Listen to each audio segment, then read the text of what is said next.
மாயா Sandhya serial December 5ஆம் தேதி எபிசோடுக்கான ஒரு மாஸ் ரிவ்யூ தாங்க இந்த வீடியோல நம்ம இன்னைக்கு பார்க்க போறோம். நம்ம யாருமே எதிர்பார்க்காத ஒரு சிறப்பான சம்பவம் தாங்க நடந்திருக்கு. யாரு வந்துட்டு ஜானகியோட குடும்பத்தை காப்பாத்த போறா அப்படின்னு நம்ம ஆவலோட வெயிட் பண்ணி காத்துக்கிட்டு இருந்தோம். இப்ப ஜானகியோட குடும்பத்தை யாரு காப்பாத்தினா அப்படிங்கிறது நம்மளுக்கு தெரிஞ்சு போச்சு. தொடர்ந்து வாட்ச் பண்ணுங்க, என்ன நடந்துச்சுன்னு பார்க்கலாம். நம்ம ஜானகிக்கு வந்துட்டு சோகம் தாங்க முடியல. கோவில்ல உட்காந்து ரொம்ப வருத்தத்தோட ஃபீல் பண்ணிட்டு இருக்காங்க. என்னடா இது குடும்பம் இப்படி வந்துட்டு பிரிஞ்சு போகுதே அப்படின்ட்டு ஜானகி ரொம்ப ஃபீல் பண்ணிட்டு இருக்கா. அப்பன்னு பார்த்துட்டு அங்க புவனேஸ்வரி வந்துட்டு ஜானகியோட முகத்துக்கு நேரா அப்படியே சொடக்கு போட்டு கூப்பிடுறாங்க. ஜானகி திரும்பி பார்க்க புவனேஸ்வரி கேத்தான் நின்றுகிட்டு இருக்காங்க. அப்ப புவனேஸ்வரி நேரா ஜானகியை பார்த்துட்டு, என்ன ஜானகி, உன் குடும்பத்தை பிரிக்கவே முடியாது, அப்படி பிரிக்கணும்னு நினைச்சியன்னா நான் உன்னை சும்மா விட மாட்டேன் அப்படின்னு சொல்லிட்டு, சவால் இல்ல கட்டளைன்னு சொன்னியே, இப்ப என்ன ஆச்சு ஜானகி உன்னோட கெத்து அப்படின்னு கேட்க, அப்ப ஜானகி அமைதியா இருக்காங்க. அப்ப புவனேஸ்வரி கேக்குறாங்க, என்ன ஜானகி, நான் கேட்டுக்கிட்டே இருக்கேன், அமைதியா இருக்க. நான் சொன்னேன்ல உன் குடும்பத்தை ஒட்டு மொத்தமா பிரிச்சு ஒண்ணு இல்லாம ஆக்குவேன்னு. அன்னைக்கு எப்படி அந்த ரகுராம் என்னை ஏமாத்தினானோ அதே மாதிரி இன்னைக்கு அவன் என்கிட்ட ஏமாந்துட்டான்.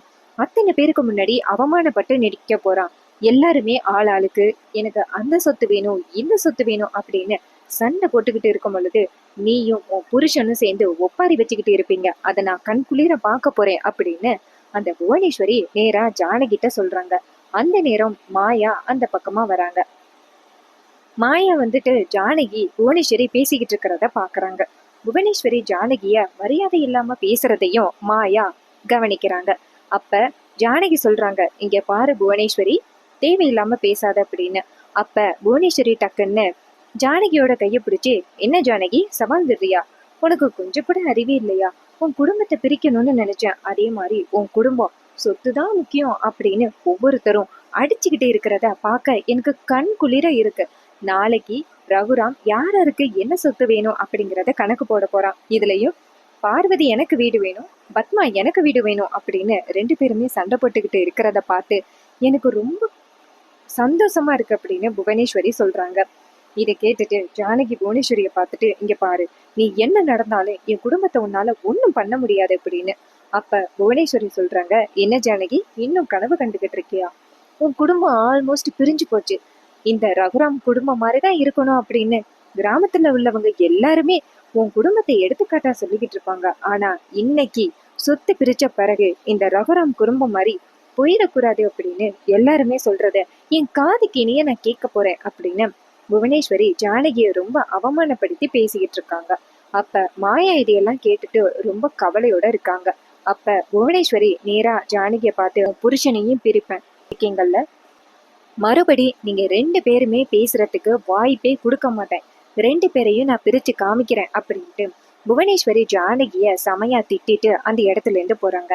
புவனேஸ்வரி அப்படி பேசுனதை பார்த்துட்டு ஜானகிக்கு மனசு கஷ்டம் தாங்க முடியல. ஜானகி நேரா சாமியை கையெடுத்து கும்பிட்டு, இந்த புவனேஸ்வரி இப்படி போய் பேசிட்டு போறான்னா கண்டிப்பா அவ ரொம்ப பெரிய திட்டத்தை போட்டிருக்கான்னு நல்லாவே தெரியுது. கடவுளே, நீங்க தான் என் குடும்பத்தை இவகிட்டேந்து காப்பாத்தணும் அப்படின்னு ஜானகி வந்துட்டு சாமியை கையெடுத்து கும்பிடுறாங்க. புவனேஸ்வரி ஜானகியோட அந்த பேச்சுவார்த்தையை பார்த்துட்டு மாயாவுக்கு பேரதிர்ச்சி. அப்ப இது எல்லாமே இந்த புவனேஸ்வரியோட வேலை தானா, அப்ப இந்த புவனேஸ்வரி தான் இதெல்லாம் பண்ணிக்கிட்டு இருக்காளா, அப்ப இவ பிளான் பண்ணி தான் எல்லாம் பண்ணிக்கிட்டு இருக்கா, அதனால எப்படியாவது நம்ம குடும்பத்தை இவங்க கிட்டேந்து காப்பாத்தணும் அப்படின்னு மாயா நினைக்கிறாங்க. அதுக்கப்புறம் நம்ம ரகுராம காமிக்கிறாங்க. ரகுராம் வீட்டுல உட்காந்து யோசனையோட இருக்காரு. ஆளாளுக்கு ஒவ்வொருத்தரும் எனக்கு சொத்து வேணும் எனக்கு சொத்து வேணும்னு இப்படி சண்டை போட்டுக்கிறாங்களே அப்படின்னு நம்ம ரகுராமுக்கு கவலை தாங்க முடியல. அப்ப பத்மா எனக்கு இந்த வீடு வேணும் அப்படின்னு சொன்னது, பார்வதியும் எனக்கு இந்த சொத்து பிரிச்சு கொடுங்க அப்படின்னு கேட்டது எல்லாமே வந்துட்டு ரகுராமோட மனசை ரொம்ப வருத்திக்கிட்டே இருக்கு. ஏன்னா ஒரு காலத்துல இந்த சொத்தை பிரிச்சா அது என் உயிரை எடுக்கிறதுக்கு சமம் அப்படின்னு ரகுராம் சொன்னாரு. சோ இதை நினைச்சுதான் ரகுராமுக்கு கவலை தாங்க முடியல. இன்னொரு பக்கம் மாயாவை காமிக்கிறாங்க.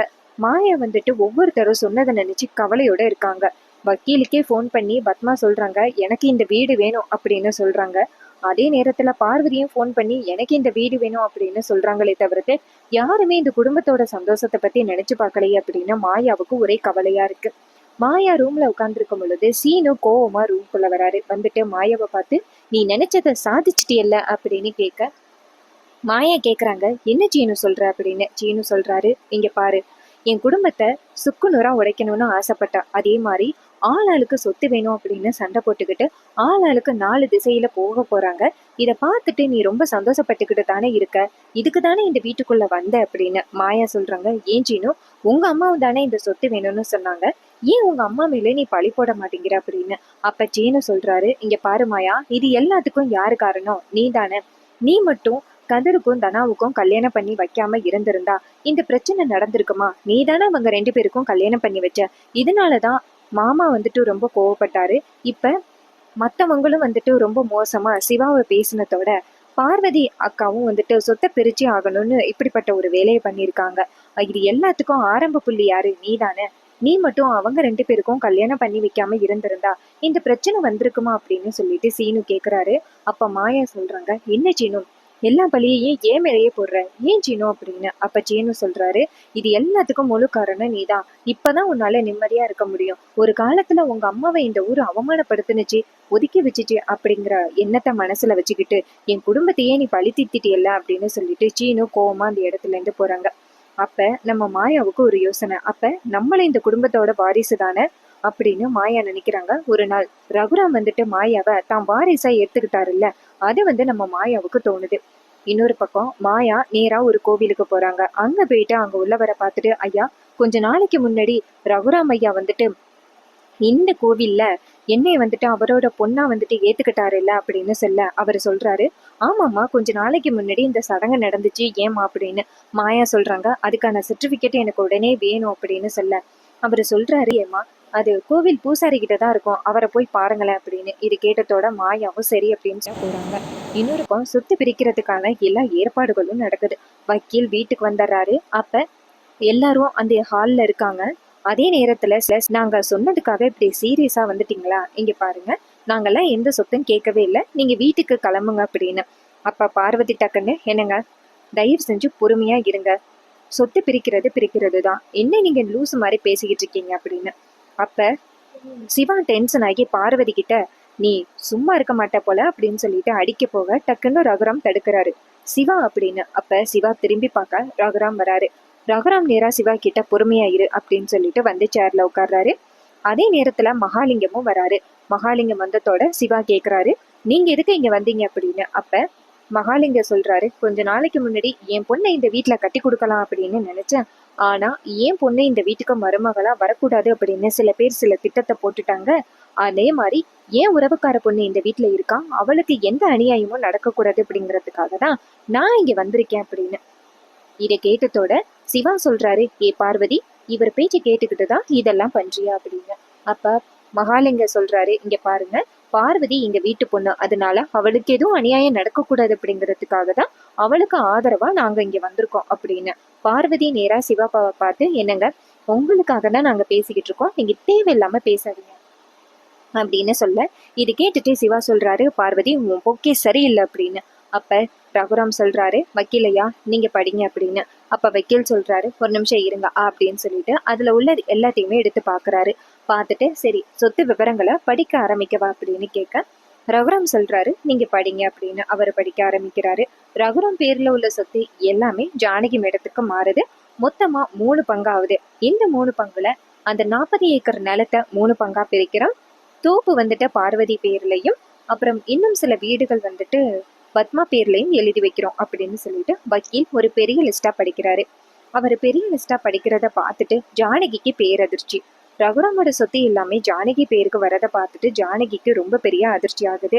அப்ப மகாலிங்க சொல்றாரு, எல்லாத்தையுமே நீங்க படிச்சு முடிச்சிட்டீங்க, ஆனா முக்கியமான ஒரு விஷயத்த நீங்க படிக்கலையே அப்படின்னு.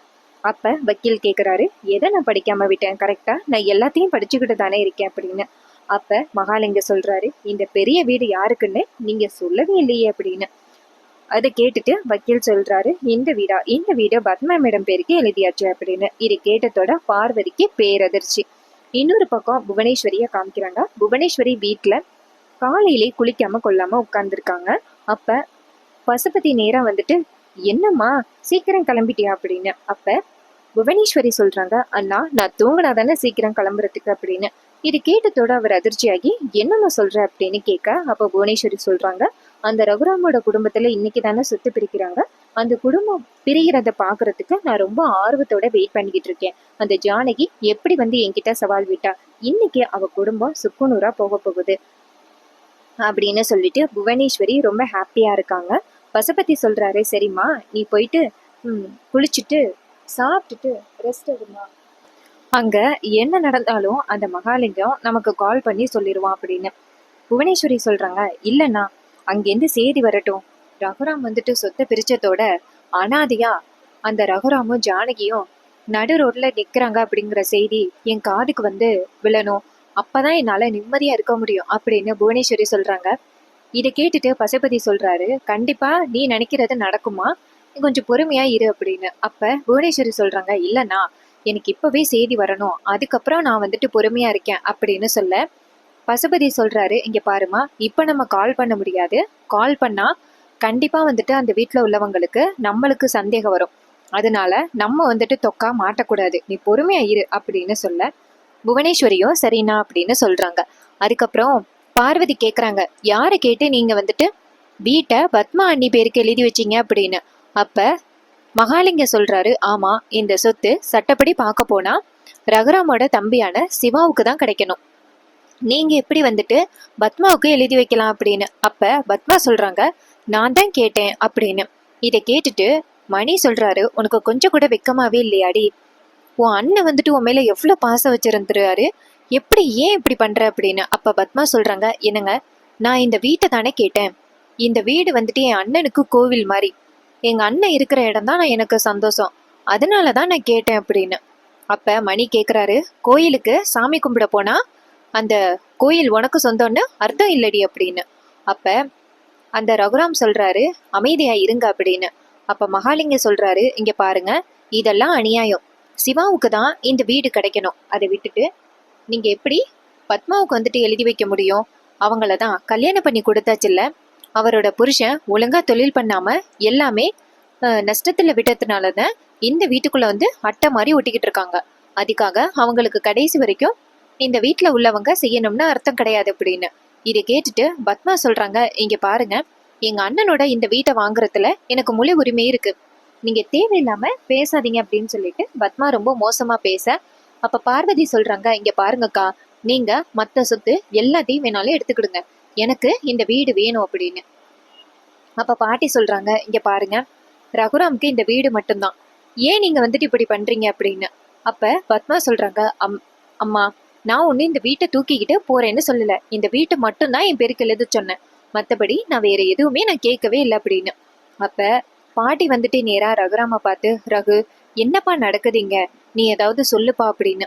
அப்ப ரகுராம் சொல்றாரு, அம்மா அவங்கவங்களுக்கு என்ன வேணுமோ அதை எழுதி வாங்கிக்கட்டும், நான் எதுவும் சொல்லல அப்படின்னு சொல்லிட்டு ரகுராம் அமைதியா இருக்காரு. அப்ப பத்மா நேரா அவங்க அண்ணன்ட்ட போயிட்டு, அண்ணா சொல்லுங்கண்ணா அப்படின்னு சொல்ல சிவா சொல்றாரு, அக்கா என்னக்கா இதெல்லாம், ஏக்கா இப்படி பண்ற, அண்ணனை தயவு செஞ்சு நிம்மதியா விடுக்கா அப்படின்னு. ஆனா பத்மா சொல்றாங்க, இங்க பாரு சிவா, நான் ஒன்னும் வேற எதுவுமே கேட்கல, இந்த வீட்டை தான் கேட்டேன், இந்த வீட்டை கேட்க கூட எனக்கு உரிமை இல்லையா அப்படின்னு. அப்ப மரகத இளைஞ சொல்றாரு, இங்க பாருங்க இதெல்லாம் அநியாயம், சிவாவுக்கு தான் இந்த சொத்து போகணும் அப்படின்னு. அப்ப டக்குன்னு சிவா கோபமாகி, எனக்கு இந்த வீடே வேணாம், நீங்களே வச்சுக்கோங்க அப்படின்னு சொல்ல மகாலிங்க நேரா சிவாவை பார்த்து, என்ன சகல இது அப்படின்னு சொல்ல சிவா நேரா அவரை பார்த்து, தேவையில்லாம என் குடும்ப விஷயத்துல தலையிடாதீங்க அப்படின்னு சொல்லிட்டு கோவமா இருக்காரு. நேரா ரகுராம்கிட்ட போயிட்டு பக்கத்துல உட்காந்து, அண்ணா இவங்க இப்படி பேசுறாங்க அப்படின்னு என்னையும் தப்பா நினைச்சிடாதீங்க, நீங்க இருக்கிற இடம் தான் எனக்கு கோவில், நீங்க மட்டும் போதுன்னா நீங்க எங்க போனாலும் உங்க பின்னாடியே நான் வந்துருவேன் அப்படின்னு சிவா சொல்றாரு. அப்ப பாட்டிக்கு என்ன பண்றதுன்னே புரியல, இந்த வீட்டுக்குள்ள ஏன் தான் இவ்வளவு பிரச்சனை நடக்குது அப்படின்னு பாட்டி ரொம்ப கவலைப்படுறாங்க. இன்னொரு பக்கம் மாயாவை காமிக்கிறாங்க. மாயா நேரா அந்த கோவில் நிர்வாகிய போய் பாக்குறாங்க. பார்த்துட்டு, ஐயா வணக்கம், நீங்க தானே கோவில் நிர்வாகி அப்படின்னு சொல்ல, நான் தாமா, ஆமா நீ தானே அந்த ரகுராம் ஐயாவோட பொண்ணு அப்படின்னு மாயா சொல்றாங்க. ஆமையா நான் தான் அந்த ரகுராம் ஐயா. இத கேட்டதோட அந்த கோவில் நிர்வாகி சொல்றாரு, சரிம்மா உனக்கு என்ன வேணும் அப்படின்னு. மாயா சொல்றாங்க, ஐயா எனக்கு ஒரு முக்கியமான டாக்குமெண்ட் வேணும், தயவு செஞ்சு எடுத்து கொடுங்களேன் அப்படின்னு. அவர் சொல்றாரு, இங்க பாருமா நான் ரொம்ப முக்கியமான இடத்துக்கு போயிட்டு இருக்கேன், எங்கம்மா நான் எடுத்து கொடுக்கறது அப்படின்னு. அப்ப மாயா சொல்றாங்க, ஐயா தயவு செஞ்சு எடுத்து கொடுங்க ஐயா அப்படின்னு சொல்லிட்டு மாயா ரொம்ப கெஞ்சுறாங்க. மாயா கெஞ்சுறத பார்த்துட்டு அவர் உடனே, சரி நீ ரொம்ப கெஞ்சுற, சரி வா போகலாம் அப்படின்னு சொல்லிட்டு மாயாவை கூட்டிக்கிட்டு நேரா அந்த டாக்குமெண்ட்டை எடுக்கிறதுக்கு போறாங்க. இன்னொரு பக்கம் சிவா சொல்றாரு, இங்க பாருங்க, எனக்கு எனக்கு இந்த வீடே வேணாம், எங்க அண்ணன் மட்டும் போதும், யாராருக்கு என்ன வேணுமோ எடுத்துக்கிடுங்க அப்படின்னு சொல்லிட்டு நேரா அந்த சொத்துக்களை எழுத சொல்லிடுறாங்க. அப்ப வக்கீல் கேக்குறாரு, சரி இதுல எந்தவித மாற்றமும் இல்ல அப்படின்னு. அப்ப சிவா சொல்றாரு, இதுல எந்தவித மாற்றமும் இல்ல, நீங்க இந்த வீட்டை என் அக்கா பேருக்கே எழுதி விட்டுருங்க அப்படின்னு சொல்ல மகாலிங்கம் எவ்வளவு சொல்லியும் கேட்கவே இல்லை. இன்னொரு பக்கம் புவனேஸ்வரி காத்திருக்காங்க. அப்ப பசுபதி சொல்றாரு, ஏமா போயிட்டு குளிச்சுட்டு ஃப்ரெஷ் ஆயிட்டு வாமா அப்படின்னு. புவனேஸ்வரி சொல்றாங்க, அந்த குடும்பம் அனாதையா நிக்கிறத பார்த்துட்டு எனக்கு ரொம்ப சந்தோஷப்படணும், எனக்கு நேரடியாவா பார்க்கணும்னு ஆசையா இருக்கு. ரகுராம் எப்படி என்னை அவமானப்படுத்தினான், இப்ப அவன் குடும்பமே அவமானப்பட்டு நிக்கிறத நான் நேரடியா போய் பார்க்கணும். அந்த மரகதங்கள் இங்க ஏன் இன்னும் கால் பண்ணாம இருக்காரு, அங்க என்ன நடக்குது அப்படின்னு. அப்ப பசுபதி சொல்றாரு, இங்க பாருமா, இப்போதைக்கு நம்மளால அங்க கால் பண்ண முடியாது, அதனால கொஞ்சம் பொறுமையாயிருமா, நம்ம கால் பண்ணலாம் அப்படின்னு. இதை கேட்டுட்டு புவனேஸ்வரி சொல்றாங்க, அண்ணா என்னால கொஞ்சம் கூட பொறுமையா இருக்க முடியல, அங்க என்ன நடக்குதுன்னு எனக்கு தெரிஞ்சே ஆகணும் அப்படின்னு சொல்லிட்டு ரொம்ப கோவப்படுறாங்க புவனேஸ்வரி. பசுபதி சொல்றாரு, இங்க பாருமா, இப்ப நம்ம கால் பண்ணோம்னா நம்ம தான் அந்த பிரச்சனைக்கு காரணம் அப்படின்னு கண்டுபிடிச்சிருவாங்க, அதனால நம்ம இப்ப கால் பண்ண வேணாம், கொஞ்சம் பொறுமையா இரு, அவரே கால் பண்ணட்டும் அப்படின்னு. இது கேட்டதோட புவனேஸ்வரியும் சரி அப்படின்னு சொல்லிட்டு அமைதியா இருக்காங்க. அதுக்கப்புறம் சீனை சிட் பண்ணி நேரா ஜானகி வீட்டை காமிக்கிறாங்க. அப்ப வக்கீல் சொல்றாரு, இந்த வீட்டை பத்மா மேடம் பேருக்கு எழுதியாச்சு, அவ்வளவுதானே, இனிமே ரகுராம் சார் கையெழுத்து போட்டா மட்டும் போதும், எல்லாமே சேஞ்ச் ஆயிடும் அப்படின்னு சொல்ல உடனே ரகுராமும் சரி அப்படின்னு சொல்லிட்டு எந்திரிக்கிறாரு. இன்னொரு பக்கம் மாயா அந்த சர்டிபிகேட்டை கொண்டுட்டு ஓடி வராங்க. அப்ப நம்ம ரகுராம் கையெழுத்து போட போறாரு. மாயா டக்குன்னு நிறுத்துங்க அப்படின்னு சொல்ல ஜானகி அதிர்ச்சி ஆகுறாங்க. அப்ப நம்ம மாயா வந்துட்டு நேரா இந்த சொத்தை பிரிக்க விட மாட்டேன் அப்படின்னு சொல்ல அப்ப ரகுராம் நேரா மாயாவை பார்த்து முறைக்கிறாரு. அப்ப வக்கீல் கேக்குறாரு, ஏமா நீ இப்படி சொல்ற அப்படின்னு கேட்க மாயா சொல்றாங்க, இங்க பாருங்க, இந்த சொத்தை பிரிக்கிறதுல எனக்கு உடன்பாடு இல்லை அப்படின்னு.